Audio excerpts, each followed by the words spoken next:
Hey guys, it's Robin, your Math Praxis bestie, and I have a shortcut for the infamous pigs, cow, chicken problem that you see on your middle school 5164 Praxis. So in this question, it says a bag contains a bag contains green, not three, yellow and orange marbles. The ratio of green to yellow is 3 to 7. The ratio of yellow to orange is 2 to 5. So what's the ratio of green to orange? So we're going to write this in a chart. We're going to do green, yellow, orange, and we're going to set this up.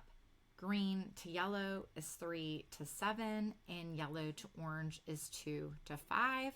So what we're going to do is we're going to go ahead and slide these numbers over to their empty spot. We're going to multiply these two numbers together, and that is going to give you the ratio of green to orange of 6 to 35. So how this chart works is just finding the least common multiple of the fractions, and there you go. Simple, easy way to do the, like I said, the infamous pigs, cows, chicken problem.